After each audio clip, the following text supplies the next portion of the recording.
What's up guys, it's Daz here. But you don't really care, as just before E3 2017 Nintendo dropped another trailer for the new 3DS game, Hey Pikmin.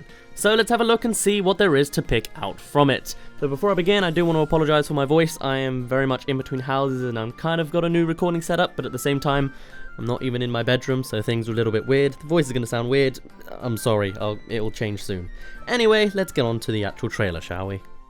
So starting off, we get to see an extended preview of the opening scene with Olimar travelling through space within the new SS Dolphin 2. Not too much in particular is revealed to us, however we do see at the very start that Olimar is highlighted with a twinkle at the start for some reason. There's also a flash of light when Olimar hits the asteroids in space, but looking at them frame by frame reveals no real secrets. Shame. Once we get this new angle on the Dolphin 2 crashing onto the planet, we can see a brief look of the entirely new Pikmin planet. Looks pretty Earth-like to me. But if it's an entirely new planet, as mentioned in the previous Hey Pikmin trailer, then I guess it's not Earth at all. The actual layout of the land is different from previous games, but this is usually the case with each Pikmin game. But on top of that, we can also see a single piece of debris separates from the dolphin and crashes onto the planet, and it seems to be heading in a much different location. The plot of the game is to collect Sparklium seeds and treasure, so perhaps losing this piece is what requires the Sparklium seeds in the first place. We'll just have to see. Here is the actual crash site, and as we can see, the falling piece was not in fact Olimar, since he landed right by the ship. Furthermore, we can actually see from the wreckage that a piece of the ship has opened to reveal some kind of slot, and there are sparkles coming out of it. So this is obviously what fell off previously, and will likely need to be filled with Sparklium seeds in order to fuel the ship to allow it to be revived. And I guess treasure can do the same. Actually, looking at this ship, it handled the crash pretty well. The only damage seems to be the fuel supply in the cockpit, which is simply open and not smashed like I thought at first glance. Other than that, there's just a little dirt. Everything else is pretty much in shape. Impressive. So these are the Sparklium seeds, and presumably Olimar needs to collect 30,000, or at least some value of 30,000, in order to escape from the planet once again. It's like Pikmin 2 all over again. Interestingly, we can see in the buttons on the bottom that only the whistle is an option, whilst the next clip also has the jetpack. Is the jetpack received later like a piece of debris, or is it simply because we're in a tutorial here? Anyway, here it seems the player is taught about the mobility of Olimar himself without the assistance of Pikmin. We have 3 seeds over to the left, vines that Olimar can climb, and a treasure in the form of a nut. The whole theme of this place seems to be quite metallic anyway. Also, right towards the end of this clip, we see some kind of claw coming down from the top of the screen. At first I thought this would be some type of new enemy, similar to the Snitchbug family, which snap Pikmin and captains, but considering only Olimar is here, we're learning about his mobility options and the treasure is clearly way out of his reach. I think this is a stage element designed to teach you that Olimar can be safely grabbed by it to elevate him to the higher levels, allowing him to reach the nut above. Though its design still reminds me of a Pyder from Thousand Year Door. Next up we see Olimar walking into a deep body of water, teaching us that Olimar can in fact swim. Here's a flash of light. This game seems to really like its sparkles. Anyway, here is a slightly extended look of the Pikmin together by the onion. Firstly, we see a little bit more of the environment with 4 leaf clovers in the foreground and bricks and a giant spade in the background. Also, I guess somehow the Pikmin types on this planet managed to combine without a captain's help. Also, we now get an extended look of the colours of the onion. People are certain that they see purple and white in there. I can kind of see how the blue on the left looks different to the purple on the right, but white? I don't know. Unless it's merged with the pink. Either way, purples and whites haven't been shown in the game, so perhaps they've been shafted again. Here's 4 red Pikmin coming out of hiding. Here's the logo. Next we see a series of mini Pikmin cutscenes. Maybe there's one in every level that appears when you first meet a pack of Pikmin. Anyway, for this one we see the reds trying to sneak up on this butterfly, or I guess a relative of the Spectralids, unsuccessfully. This is in the Crystal Cave themed level. Over to generic grassland we see yellows in a horn being startled by another. The vibrating camera doesn't reveal anything new though. Here we see why it's called Hey Pikmin, cause Olimar whistles Pikmin. That's new, right? Anyway, we also see quite clearly that the Dolphin 2's head is hovering over Olimar, yet disappears in the next shot. Maybe it's just for that moment as a tutorial thing to get the player to whistle the Pikmin? I wouldn't be surprised if it orders Olimar to do certain actions for the tutorial like we had in Pikmin 2. Anyway, this presumably brings out the first 4 ever red Pikmin in the game. The next 3 clips then show us some progress for Olimar and his Pikmin, starting with only red leaves in the grassland, to red and rock buds, the jetpack button and a heart, and finally to flowered red, blues and yellows in the metallic land, this time featuring water too. You know, if this level has water, whilst the previous one with this theme did not, then perhaps the game won't play like a linear 2D platformer. Maybe you'll still be able to choose which area/level you go to instead of following a strict line. That way you can go to an old area or theme, but can complete the levels with the new Pikmin you've gotten. This will be confirmed later in the video to some degree, but I thought I'd mention it here anyway. Hopefully each level has a warning of hazards before entering, like the Pikmin 2 caves did, otherwise we might accidentally bite off more than we can chew. Anyway, right at the end of the final clip, we can see a vine for Olimar leading down into the water. It's not just there for world building or something. Here's that classic bridge building location again, and zooming out actually reveals that Olimar has 6 HP slots this time and all 3 treasures collected. So I guess it's not the first one in the game. Or maybe the player just came back to this level after. And here's a spade going down for that new type of bridge. Over to blues, and now we're underground with the new baby bread bug enemies to the right. These levels will presumably have both blues and yellows, or at least the theme will, since we saw in the previous trailer a scene with yellows fleeing from one of them. Though I expect we'll actually see more types in these kind of levels because we've seen that before. Also, we can now see that killing an enemy doesn't give us anything. The bodies simply disappear rather than lingering for the Pikmin to turn into more Pikmin or to convert into Pokos. Makes sense, but now we see it in action. Here's an underground scale puzzle with red Pikmin present, giving Olimar the height to be able to be in range to whistle a new pack of Pikmin. I guess you need to be able to see Pikmin on the screen for them to hear you. Logic.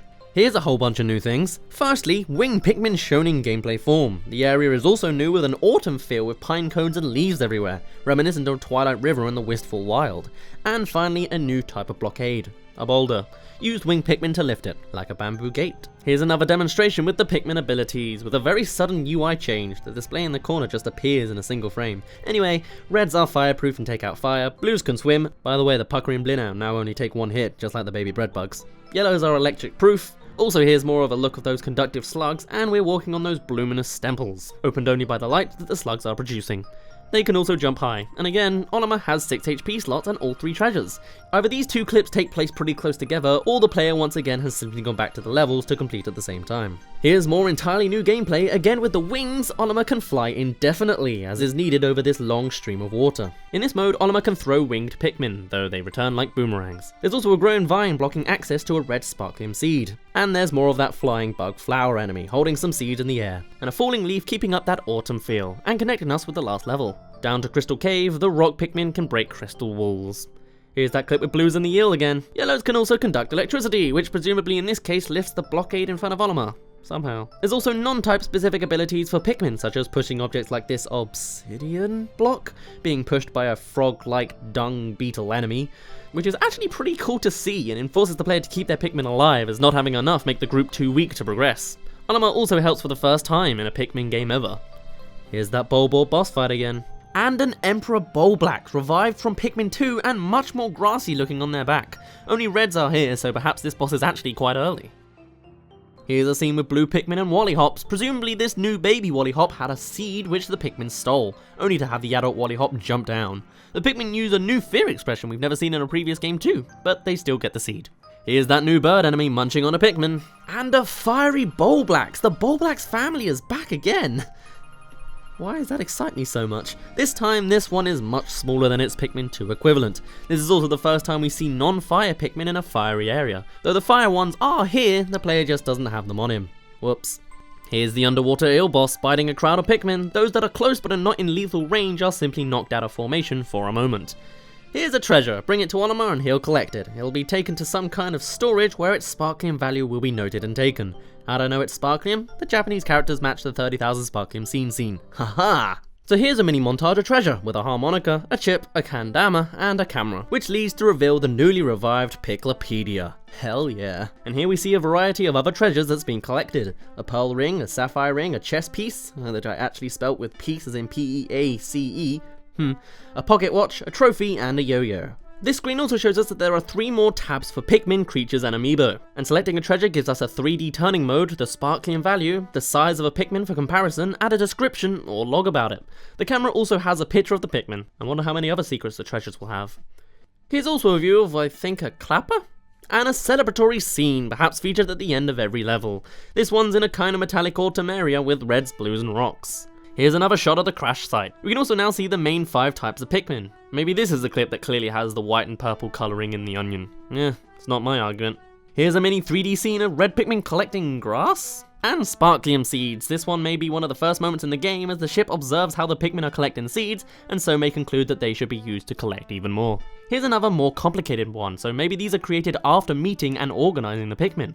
The reds are on a path to collect burning sticks, the wings are collecting the rocks, and the yellows are grabbing electrified wires. And now the reds have found a treasure, some clippers. More new stuff. A winter area with winged Pikmin snowboarding on a bottle cap to avoid a giant snowball. Awesome. A bonus minigame of collecting sparkly and balls? They're not acorns. Crystals? A demonstration of electric gates. A cassette treasure, falling down that crystal path again, fleeing a spiky ball underwater, and another new area. With rocks and reds, Olimar must traverse the floating blocks to get over the water. But this isn't ordinary water, as it's much darker and sticks to the blocks, showing whether it is safe or not to stand on. The background also reminds me of the first trailer, showing off more of those flying flower bugs. The spiderweb looking things in the background make me think they're connected. And here's Olimar using the bouncing mushrooms to get up high. Interestingly, there's a beam of light intensifying over them. Are they fleeing from an attack? Here's a new look for the anode beetle, I think, and now Olimar only has 4 health slots. We're underground with yellow Pikmin, but the player is going it alone with them off to the side. We can also see seeds and a heart luring Olimar to go upwards. And here's that giant nectarous dandlefly-like creature again, and with that webby background there's definitely some kind of dweevil boss here for this area. Hopefully it's not a man at legs. Also 6 HP again. Here's a tiny look at the fiery blowhog boss, only very tiny though. Hey Pikmin coming out 13th of July in Japan, and the 28th over here. On to Amiibo stuff. Here's a look at the world map. Having a similar vibe to Pikmin 1 and 2 in design, we can also see that some levels are not on the main path. It seems every area gets 5 levels and a bonus level. There's also 3 unmarked locations. Are these still levels and all that, or are they just significant locations? As for the buttons, we have an Amiibo one to get the game ready for connecting the Amiibo, with a back button to something, maybe a day log or the file menu, a memo tab, some settings, and a button in the corner to take us back to the ship and onion. Interesting. Maybe it would be the same as the Drake scenes in Pikmin 3. Anyway, Amiibo unlock an extra level, which have them as a trophy in them. Guess it's more sparklium, I guess. The new Pikmin Amiibo, though, is not being shown in this clip.